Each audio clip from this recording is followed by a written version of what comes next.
टाळाला feel योग्य पद्धतीने कसे घ्यावे? एजिंग, ऑर्गॅझम आणि सेक्शुअल परफॉर्मन्सचे संपूर्ण सत्य मी तुम्हाला सांगणार आहे.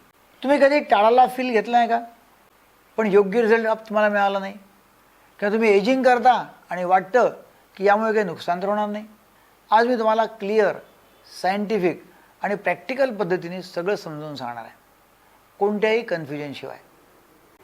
आज आपण एका इम्पॉर्टंट विषयावरती बोलणार आहोत.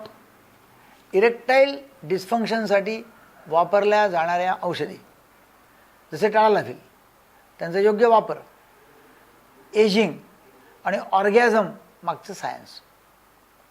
तर सर्वात आधी एक महत्त्वाची गोष्ट समजून घ्या की औषधे जादू करत नाहीत. ही तुमच्या शरीराच्या नॅचरल सेक्शुअल रिस्पॉन्सला सपोर्ट करतात, रिप्लेस करत नाहीत. जेव्हा एखादी व्यक्ती पहिल्यांदा वायग्रा घेते किंवा टाळाला-फील घेते तेव्हा त्याचा सक्सेस रेट 60% असतो. पण जर तीच व्यक्ती ते योग्य पद्धतीने वारंवार घेत राहिली तर 8व्या वेळेपर्यंत सक्सेस रेट 80% पर्यंत वाढतो. यामागचं कारण काय? योग्य टायमिंग समजणे, अँक्झायटी कमी होणे, शरीर मेडिकेशनसोबत ॲडजस्ट होणे. आता आपण पाहूया सिल्डेनाफिल आणि टाळाला-फीलमधला फरक काय आहे. तर सिल्डेनाफिलमधलं वायग्रा जो आहे त्याचा इफेक्ट साधारणतः 4 तास टिकतो. म्हणून तो सेक्शुअल ॲक्टिव्हिटीच्या 30 मिनिटं ते 1 तास आधी घ्यावा लागते ती गोळी. कोणती? सिल्डेनाफिल.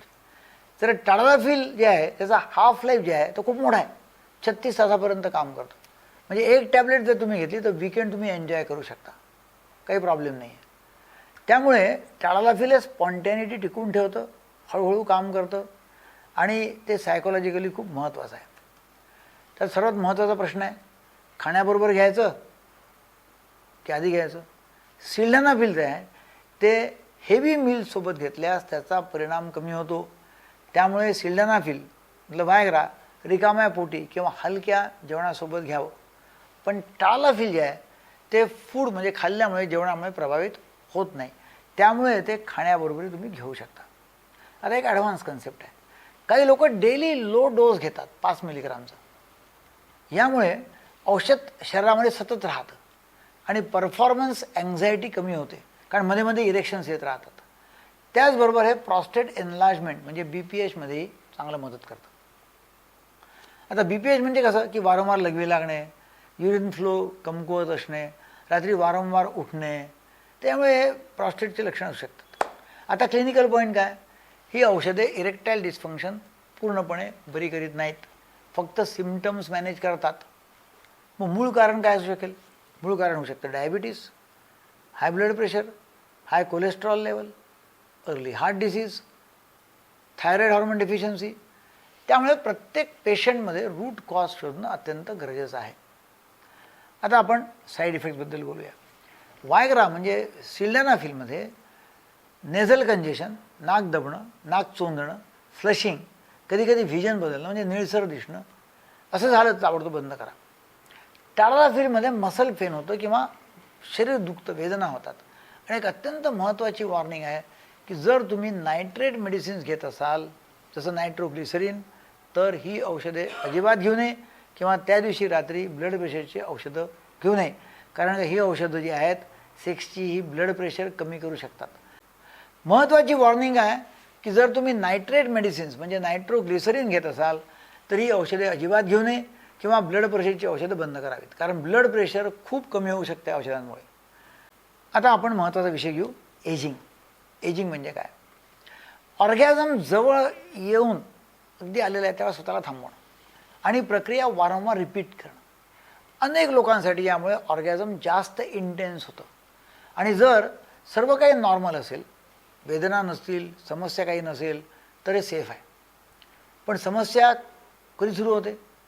जेव्हा व्यक्ती इजॅक्युलेशन जबरदस्तीने रोखतो, पेल्विक मसल्स खूप ताणून ठेवतो, खूप वेळा हाय अराउझलमध्ये राहतो. आणि यामुळे होतं काय की पेल्विक फ्लोअरच्या मसल्स ज्या आहेत त्या टाईट होतात आणि मग सिम्पटम्स दिसू लागतात, वेदना व्हायला लागतात. इरेक्शन किंवा इजॅक्युलेशनमध्ये वेदना होतात, टेस्टिक्युलरमध्ये वेदना होतात, टेस्टिकल्समध्ये कॉन्स्टिपेशन, लॅट्रिन साफ नाही होत, लघवीमध्ये प्रॉब्लेम होतो. याला पेल्विक फ्लोअर डिस्फंक्शन असं म्हणतात. यामध्ये उपाय काय? शरीर रिलॅक्स करायला शिकणे, नॅचरल इजॅक्युलेशन अलाव करणे, पेल्विक फ्लो रिलॅक्सेशन एक्सरसाइज करणे, हे जर केलं तर हा प्रॉब्लेम चांगला होऊ शकतो. जर समस्या वाढली तर पेल्विक फ्लोर थेरपिस्टची मदत घ्या आणि आपला प्रॉब्लेम सॉल्व्ह करा. आता ऑर्गॅझमबद्दल आपण एक प्रॅक्टिकल पाहणार आहोत, सायंटिफिक मुद्दा. 85% महिलांना फक्त पेनिट्रेशनने ऑर्गॅझम मिळत नाही, संतुष्टी येत नाही. त्यांना क्लायट्रल स्टिम्युलेशन आवश्यक असतं. मग सोल्युशन काय? कम्युनिकेशन करणे, योग्य टेक्निक, योग्य पोझिशन्स. जसं वुमन ऑन टॉप पोझिशन, त्यात जास्त कंट्रोल स्त्रीकडे असतो. सेक्स दरम्यान क्लायट्रल स्टिम्युलेशन, एक्साइटमेंट वाढतं.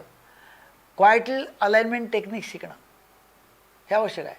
सेक्स जे आहे हे परफॉर्मन्स नाही, ते कनेक्शन आहे. जितकं ओपन कम्युनिकेशन कराल तितकं जास्त सॅटिस्फॅक्शन मिळतं. इरेक्टाईल डिस्फंक्शन म्हणजे नपुंसकत्व हा एक फिजिकल प्रॉब्लेम नाही आहे, कॉम्प्लिकेटेड आहे. जसं अँझायटी आहे, परफॉर्मन्स प्रेशर आहे आणि भीती आहे. खूप मोठा वाटा यायचा.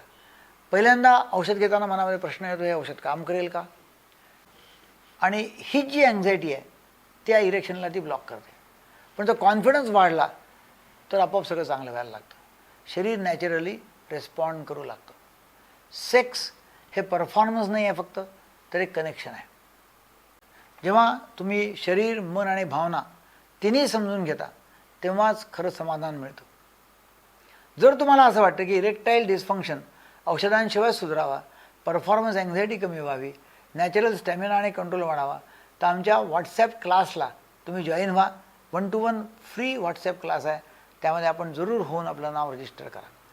हा व्हिडिओ तुम्हाला जर उपयोगी वाटला तर लाईक करा, शेअर करा, चॅनलला सबस्क्राईब करा. Thank you very much.